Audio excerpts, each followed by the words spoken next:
All right. Mr. Banfield, a jury of your peers, after hearing all the evidence, has found you guilty of count 1 of the indictment 2024-666, aggravated murder of 2 people in the same act or transaction. They found you guilty of count 4 of 2024-666, aggravated murder of 2 people within a 3-year period, count 5 of 2024-666, use of a firearm in the commission of a felony, and count 1 of 2024-873, child endangerment. In accordance with Virginia law, although you have been found guilty of 2 counts of aggravated murder, the court can only sentence you on 1 count of aggravated murder, which will be count 1 of 2024-666. The statute requires a sentence of life imprisonment on this count, which is now the highest penalty one can receive in the Commonwealth of Virginia. This exact statute was our capital murder statute until Virginia abolished capital punishment in 2021. You should understand you were found guilty of crimes that 5 short years ago would have carried a sentence of death. That reflects the severity of your crimes and your actions. Life in prison is a punishment reserved for a very small number of individuals.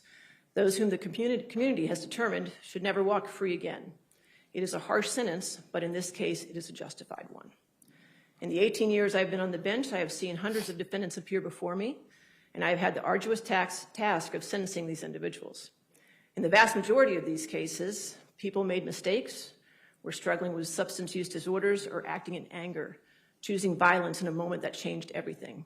They were not inherently bad people, but they made terrible decisions and suffered the consequences. Sentencing in those cases is difficult. It weighs on me, often long after the hearing is over. Only 2 times prior to today have I encountered something different in my courtroom. 2 individuals that carried no remorse, calculated, and planned their violent crimes and left many victims and devastation in their path. As I listen to the evidence in this case and listen to your testimony, it is apparent that I am once again looking at that same kind of evil. The disregard of the life of your wife, someone you supposedly loved, is almost unfathomable. Scheming for months a master plan involving so many moving parts, including deception and manipulation, luring a completely innocent man into your deadly trap, continuing on after the murders without a care, and not once thinking of the impact on Christine's daughter, the unspoken tragic victim of your behavior. You did not just take her mother from her, you placed her in the middle of the horror you created. She is young now, but one day she will understand your true self, and she will understand what you took from her, which is everything. The loss of her mother, who will never be a part of her life as she grows, the loss of her family and the security she lived under. All of this is lost based on your calculated and selfish behavior. It is impossible to comprehend what Joseph Ryan experienced, seeing you enter the room, being shot in the head, blinded, hearing you instruct the co-defendant to shoot him again. And Christine, to imagine her final thoughts as she initially thought you were there to save her from what she thought was a brutal attack, and then to see you over her stabbing her again and again with a knife in her neck. Her final realization that this was all you're doing, and in her final moments thinking of her daughter.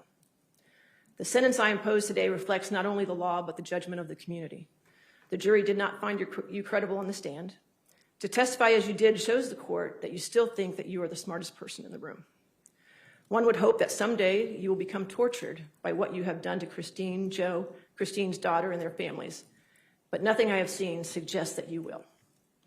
The level of cruelty, calculation, and inhumanity in this case reflects something far deeper than anger or impulse. It reflects evil, which is why I carry no burden and find no hesitation in sentencing you to life.